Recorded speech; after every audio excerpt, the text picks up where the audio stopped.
was a pretty great day. We got up early to go to the Lingenfelter collection, which was in Brighton, Michigan. This guy, Ken, who we met, very, very nice guy, has an unbelievable collection. Cars of note, a new Laferrari, a Reventon, F40. Yep. Enzo, 288 GTO, a Bugatti Veyron, and just endless, the 4GT, yeah. And probably 20 C7 Corvettes, yep. One of which he tuned to 800 plus horsepower, yeah. So that was pretty cool. It was really great to see. Ended up running into some people who recognized us there. That was really cool. Then we went to Somerset Collection, which is a mall. Checked out some stores, kind of window shopped. Oh gosh. Didn't really buy anything, but there's some absolutely cool things that maybe someday we can have. Parked next to a Rolls-Royce Wraith. That was cool. We actually thought it was a Phantom at first. We both have only seen the Wraith in either blue or black, with the like billet aluminum Finished hood, yep. Or black. So white kind of looked like a Phantom Coupe, but it wasn't. Looked absolutely killer. Huge, yeah. Cool new things. I got a Valentine 1 radar detector, which I've been using for the last few days. It does seem like it goes off a lot more than the Passport. It also doesn't have any sort of GPS in it to eliminate false alarms based on location. And the silencer button is up by the unit itself up there. That's kind of annoying. Obviously, I don't know if you can tell, this cord here is temporary. Gonna hardwire it because it looks, well, it looks silly. Yeah, goes all the way across. You can't even close this little compartment thing here. But so far, I am impressed with it. It's really sensitive. I wanted to get it because I already had the Passport, and I feel like a lot of people are just so dedicated to one brand. It really made sense to try both. So we convoyed to Lingenfelter and the shopping mall with a friend of ours in his awesome black C63 AMG. He's riding on AccuAir, and he just put on some Forge Star rims, and with 19-inch rims, the car almost sits on the ground. Looks absolutely mean. Yeah. With a carbon rear diffuser and a carbon lip. But he came up with this great idea of getting walkie-talkies. We probably won't contact them because they might say something inappropriate. But it's really, really great to be able to communicate with friends on a road trip when you're in two separate cars, because talking on the phone for a long time, I don't know, waste minutes, whatever. Yeah. This is really convenient. The range isn't that great, but look, we split it. It was 25 bucks for two of them. For 12 bucks, what do you expect?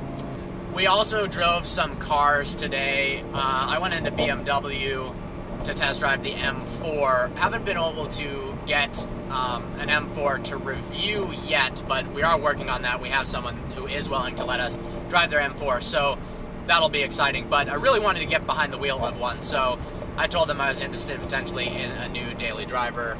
I mean, I'm not, but that's all right. I drove it. To be honest, I was a little bit underwhelmed, and that's not just in comparison to this car, because obviously that's not really a fair comparison, but it was loaded up to about $83,000, so that is a lot of money. The reason I was underwhelmed, the sound, it just does not sound like the older BMW M cars.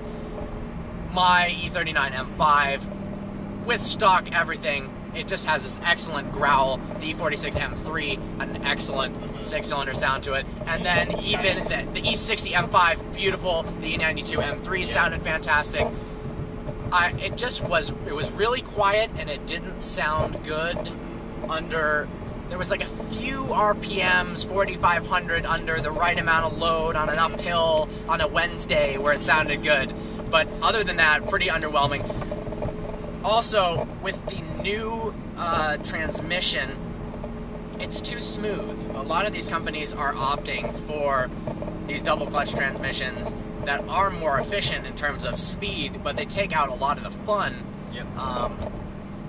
This car is so much fun because it just bangs shifts so hard. Yeah. I'd love to drive the Huracan with a double clutch transmission to see if Lamborghini was able to keep up the harsh shifts even with that. I don't know. And then you drove something today. Went to Jeep, got in their 2015 SRT8 Grand Cherokee, and it was fast, like surprisingly fast.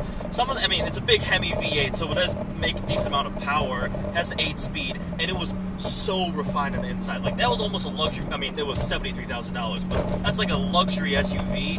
And I think part of it is just the sheer mass of the vehicle accelerating makes it feel faster than it actually is. Like, the numbers may not be mind-bogglingly fast, but it feels fast because you're moving like 3 tons of car. It's crazy. It does. That is something that's almost counterintuitive. Obviously, power to weight ratio is what makes a car fast. But there's something to be said about the 500 plus horsepower Range Rovers. I think it's a combination of the suspension is not set up like a sports car. The seats are more upright. You're higher off the ground, and the car doesn't feel like it should be able to accelerate that fast. But it's fast. But it does. You're talking about the Cayenne Turbo S that does 0 to 60 in ridiculous times. Doesn't feel like it should, but it does. It's pretty cool. Yeah, down the straight, mashed the throttles pretty fast, and then threw it around like a few little corners. It was impressive. Back to the Lingenfelter collection, because it was absolutely nuts. I've never seen a Reventon before, so that was really special. This is, what, number 12 of 20? I've seen it once, a few years ago at a concourse. It was out there. I was shocked. Laferrari, you don't see too many of those, so that was pretty cool. Especially seeing a red one next to an Enzo, an F40, 288 GTO, 599 GTO, and then there was an FF. There was a New California team. There were so many Ferraris there. There were. There was a 2008 Veyron there. Yeah. A Bugatti. It's a Bugatti.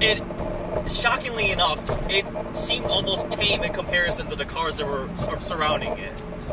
Personally, I'm actually a pretty big fan of Bugattis. I know a lot of people hate on their looks, think they're overrated, overpriced, whatever, but having, I don't know if I like the first generation one that much, the just base 16.4, but the more special variants, the Vitesse, the Super Sport, any of the final edition ones, I really like them. They're very special. They have this presence about them that really no other car on the road has. And having been in one, it is so much faster than anything I've ever experienced. It's unbelievable. Well, that was our day. Pretty awesome. Tired. Yeah, pretty tired. Can't wait to go back to the Lingenfelter collection next year. Hope you enjoyed this video. Like always, please browse our channel and subscribe. If you can like us on Facebook.com/VehicleVirgins, that'd be great. Follow us on Instagram. That's @VehicleVirgins. We post tons of pictures there. Look forward to seeing you next video.